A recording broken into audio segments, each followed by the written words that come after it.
I think we got him right now. Let's go there now. He covers the NFL for the 33rd team. He's on Twitter at MySportsUpdate. Guy. The great Ari Meirov. How you doing, Ari?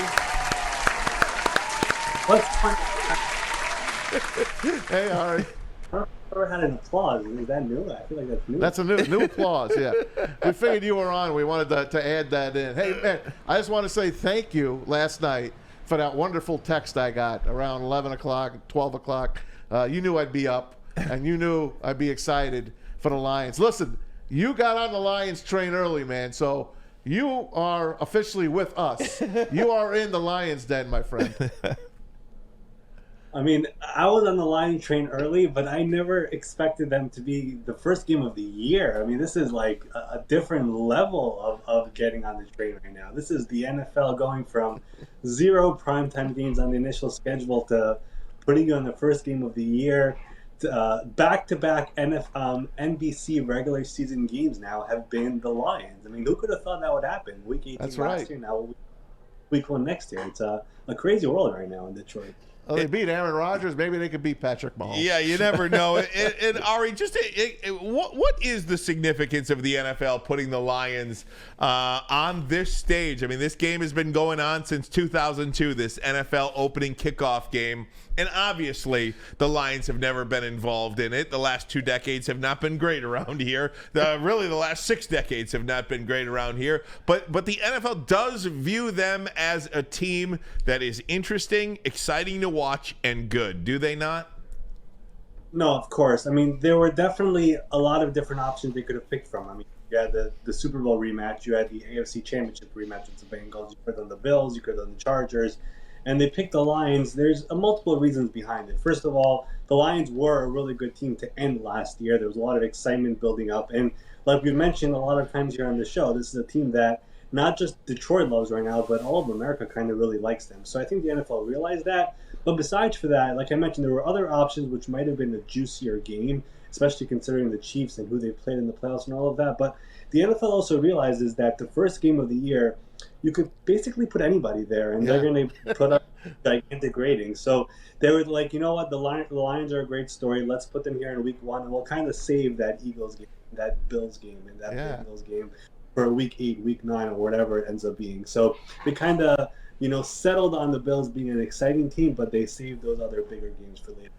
Hey, we've got a lot of other websites putting out all kinds of guesses and all, and we've kind of almost got the schedule locked down. As far as the Lions on primetime, we see that they might be playing the Las Vegas Raiders at home on Ford Field on Monday night. So that might not be a bad matchup, but that's another AFC West team that the Lions get.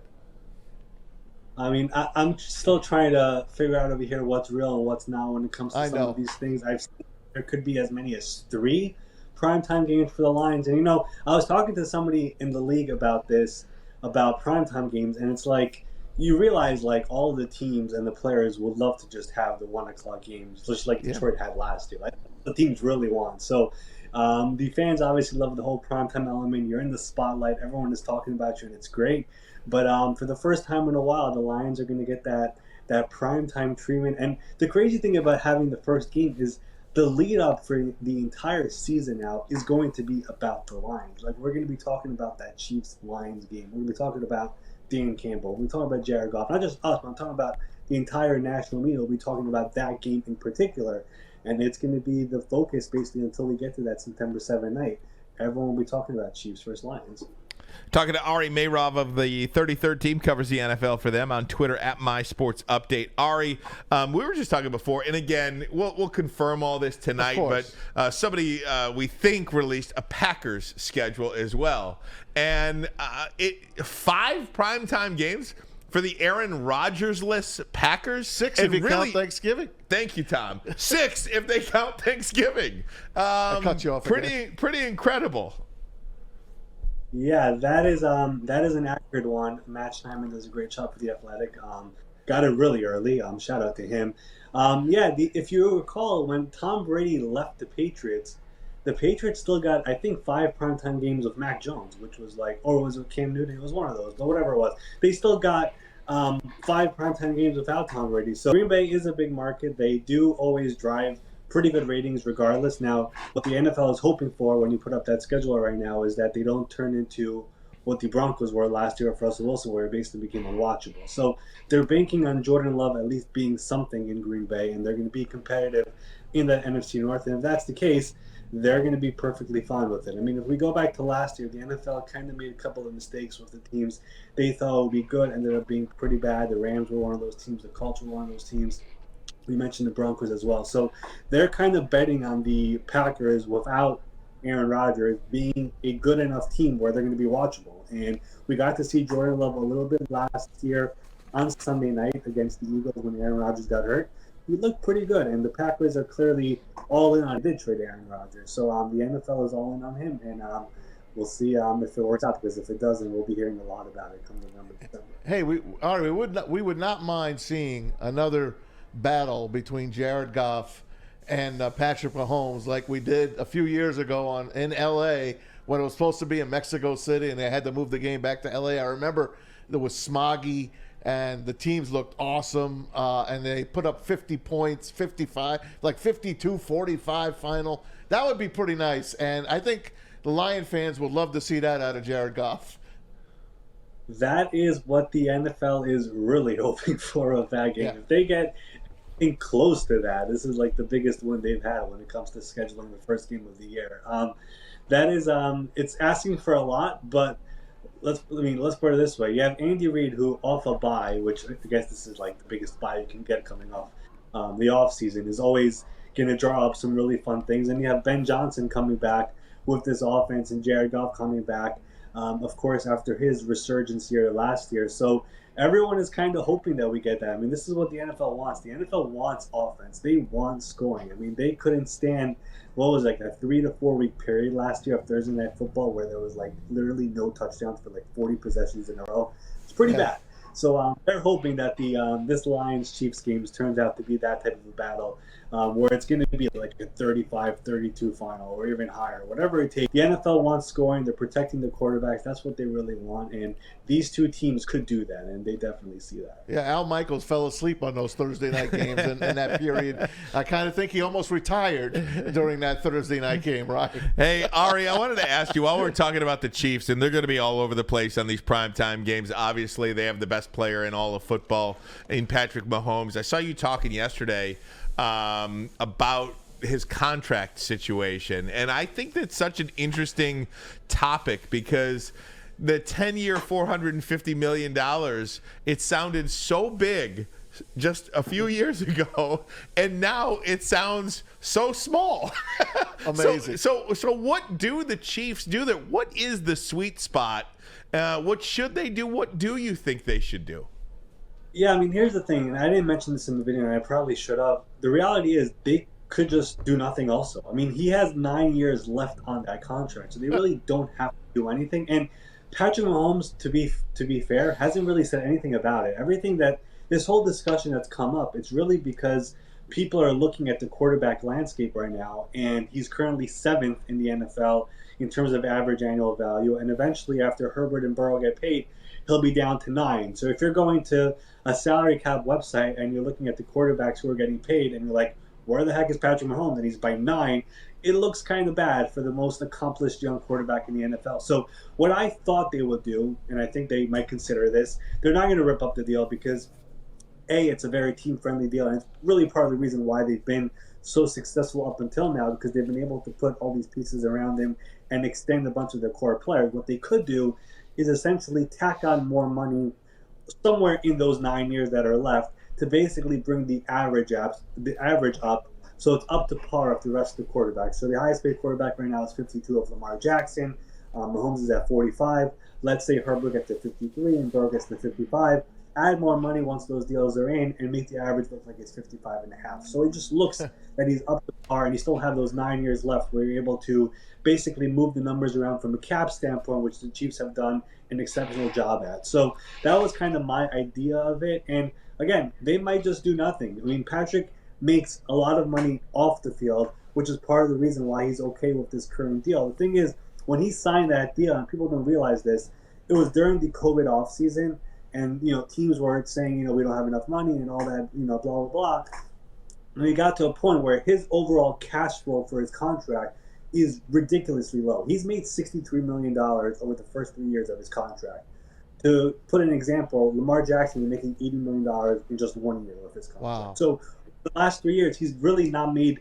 He's made, what is that, $20 million per year, $21 million per year, and he's bringing Super Bowls and AFC Championship games and so on and so on. So it's a very backloaded deal, and just the overall deal is just very low for what he does. So if he wants to adjust it and he comes to the Chiefs, they kind of don't have much of a choice because you want to keep that quarterback. So far, he hasn't done anything publicly. He might not do anything, but that was kind of the idea that I was floating out there. All right, before we get off quarterbacks, I got to do this. Of course, our chat will never forgive me if I don't bring up the Lions quarterback situation, and that would be Jared Goff. And forget this year. This year, we know he's underpaid.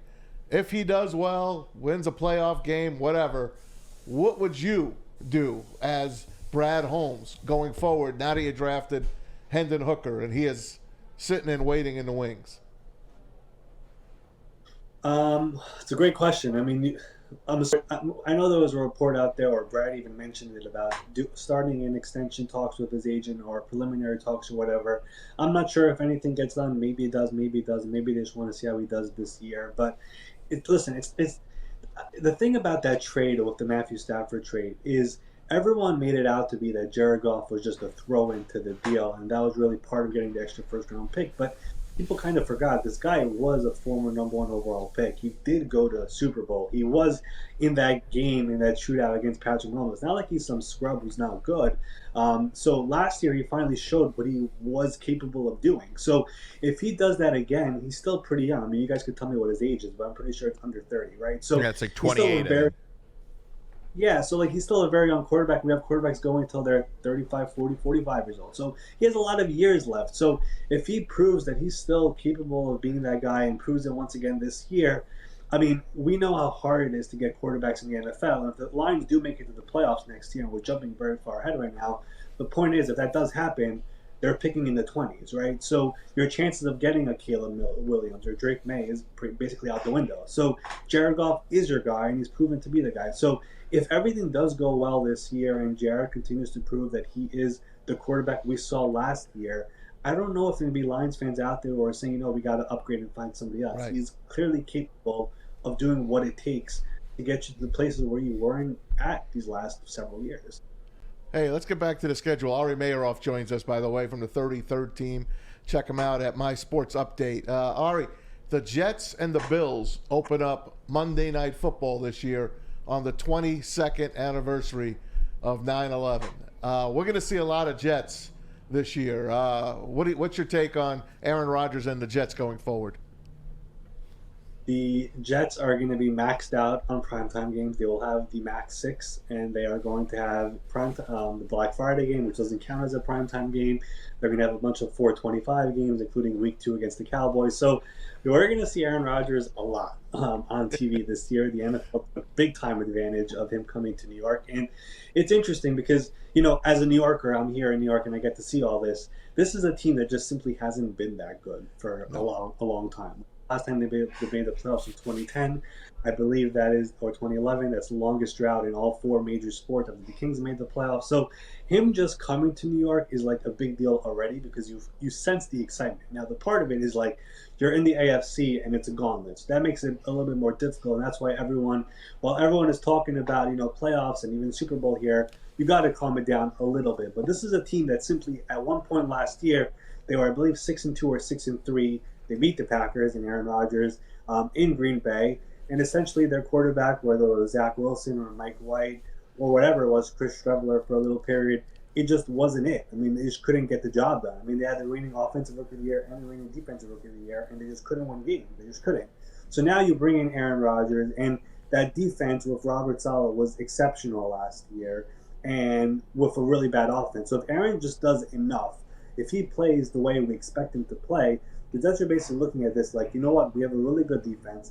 Our offense is finally being normal now. And all of a sudden, we think we could be a playoff team. So I think that's the vision that they have. There are a lot of really good players on that team. The one thing that I am a little bit concerned about is their offensive line, which there's a bunch of players there, but nobody really knows what their positions are right now. Like Mekhi Becton, is he a left tackle? Is he a right tackle? Could he stay fit? There's questions there. Dwayne Brown is a really aging player. Max Mitchell was a rookie last year, showed some signs of improvement, and so on. Elijah Vera Tucker was injured last year. The offensive line is a bit messy and shaky right now. So that's the one thing that I'll be keeping an eye on come training camp. But overall, I mean, in terms of excitement for this team in New York, it hasn't been like this in forever. And probably the craziest stat, I'll just end off with this, they haven't been on Sunday Night Football since 2011. And now they're going to have multiple football games. I mean, it was the longest drought, which is crazy to the New York team. And with Aaron coming, they're going to be on primetime a lot. Hey, I'm from Jersey, so I grew up in Jersey. I've been a Giant fan my whole life. I come here 30 years ago. I love the Lions. So I call the Jets the Lions of the AFC. I mean, the Jets and the Lions, you could put them next to each other. The Jets have had more success than the Lions.